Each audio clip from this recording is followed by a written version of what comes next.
Hello everyone and welcome to my Bachelor Nation 24 channel. I hope everyone is having a wonderful day. Before we begin, please hit the subscribe button and give this video a thumbs up. Why fan favorite wasn't chosen for Golden Bachelor? ABC has chosen the next Golden Bachelor, but it isn't someone from the franchise. Bachelor Nation fans debated why one of their favorites from Joan's season wasn't picked. Keep reading to find out more. ABC renews Golden Bachelor, announces new lead. There has been a lot of speculation from Bachelor Nation fans about the future of the Golden Bachelor spinoff. Many viewers weren't sure if the show would return for another season after the first season ended in disaster. Jerry Turner was named the lead for the long-awaited spinoff. His season was initially praised for being more wholesome and less dramatic than the flagship Bachelor show. Everything seemed to go perfectly for Jerry Turner. He found love with Theresa Nist. They quickly married in a TV wedding just a few months after the Golden Bachelor season finale aired. However, the couple shocked everyone by announcing they were divorcing after just 3 months of marriage.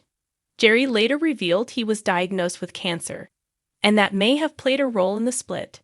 He recently went public with a new girlfriend a year after the divorce. With all the drama surrounding the first Golden Bachelor season, it was uncertain if the show would renew it for a second season. But ABC announced this week at a Hulu event that season 2 is a go, and they found the perfect lead. But in a shocking twist, the network went without someone outside of Bachelor Nation, despite there being plenty of men from Joan Vasso's Golden Bachelorette season available. Former NFL player and lawyer Mel Owens is the next Golden Bachelor lead. Was racism to blame? Joan Vassos had 24 men as suitors on the Golden Bachelorette. Obviously her fans, Chalk Chapel, was out of the running for Golden Bachelor. Guy Gansard and Mark Anderson are in relationships, so they aren't options either. Gary Livingston has already been announced as a contestant on Season 10 of Bachelor in Paradise.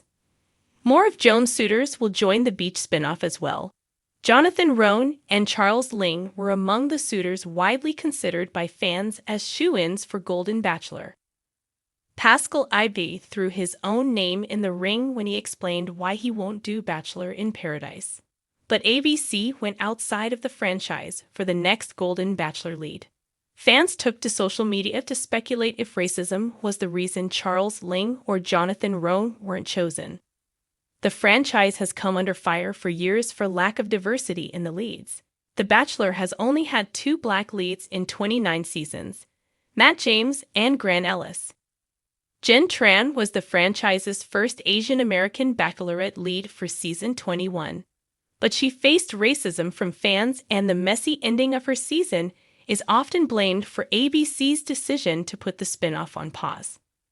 One fan wrote, "They won't even have an Asian man be the Bachelor. They're definitely not going to have an Asian man be the Golden Bachelor, where the audience skews older, whiter, and more conservative, as a possible reason not to cast Charles Ling as Golden Bachelor." Another added, "It very well could have been because of his race. I'd never count that out with BN." Why fan favorite wasn't chosen? But a lot of Bachelor Nation fans disagreed that racism was behind the decision. They thought that Charles Ling simply wasn't right for the role. Check out the comments on why. He had the twinkle in his eye, the silver fox charisma, and the kind of laughter that could make even the most skeptical heart believe in second chances. Fans swore he was the one, the perfect choice for the next Golden Bachelor. But when the official announcement came and his name wasn't called, the fandom gasped louder than a surprise rose ceremony. So what happened? Why wasn't America's favorite golden heartthrob chosen to take the lead? The answer might just be a delicious cocktail of mystery, misdirection, and a behind-the-scenes story juicier than a Bachelor in Paradise margarita. The Bachelor Nation shock. Let's rewind. The moment Jerry Turner wrapped up his tearful fairy tale season, fans immediately began speculating about who would follow in his footsteps. And one name kept rising to the top like champagne bubbles: Michael Langford. Michael, dashing, widowed, and witty with a penchant for restoring vintage cars and quoting Jane Austen, was an early fan favorite. He first appeared as a suitor on the Golden Bachelorette spin-off, a brief cameo as Joan Vasso's old friend, and though he only got a moment of screen time, it was enough. Bachelor Nation was hooked. He was dubbed the gentleman mechanic on social media. Memes were made. Fan pages popped up.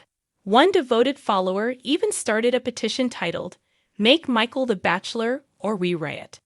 But alas, the rose wilted before it could bloom. Rumors of romance. One theory swirling in the online rose garden is that Michael's heart had already been claimed. Reports surfaced of him being spotted at a winery in Napa, holding hands with a mystery woman who looked suspiciously like a recently eliminated contestant from the Golden Bachelorette. Fans speculated that he might have found love the old-fashioned way, off camera. And that, dear readers, is the ultimate twist in the Bachelor universe. Producers reportedly want their lead to be open to the process. Translation: no secret girlfriends, no side flings, and definitely no pre-Bachelor happily ever afters. If Michael's heart was already spoken for, casting him would be like giving out a final rose that was already promised elsewhere. Too real for reality TV.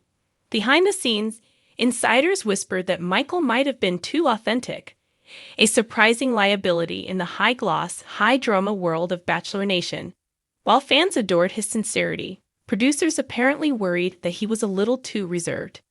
He wasn't interested in playing the game, one anonymous source shared. He didn't want to kiss someone for the cameras or stir up drama in the mansion. He just wanted to meet someone and build something real.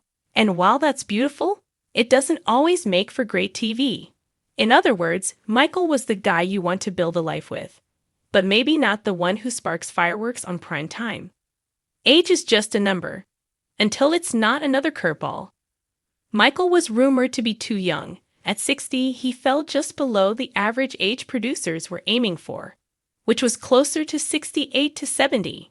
In the world of golden roses, those few years make a difference. The showrunners reportedly wanted someone who represented the true golden generation, someone who had more years behind them than ahead. A poetic way of saying, they wanted wisdom over youthful swagger. Michael, with his salt and pepper hair and energetic lifestyle, didn't exactly scream grandpa next door.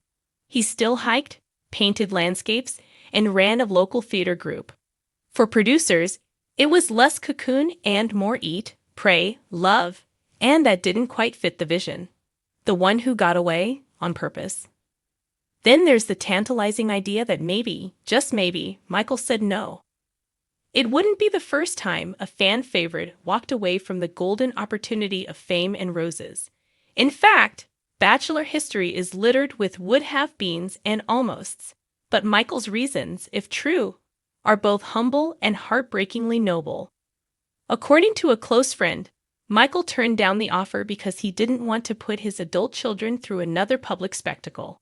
His wife had passed away 5 years earlier after a long battle with cancer, and the family had just started finding peace again. He told me, "I'm not sure I want to open old wounds on national television," the friend revealed. He didn't want his daughters to see their dad kissing 5 women in one night. He didn't want to rewrite the ending of his love story with cameras watching. Sometimes walking away is the bravest thing you can do. And maybe, in his own quiet way, Michael became the most romantic bachelor of them all, the one who chose family over fame. Producers playing Cupid with a twist, of course. No Bachelor Nation conspiracy is complete without producer shenanigans. It's been rumored that the show had already pre-selected a lead long before fan campaigns kicked off.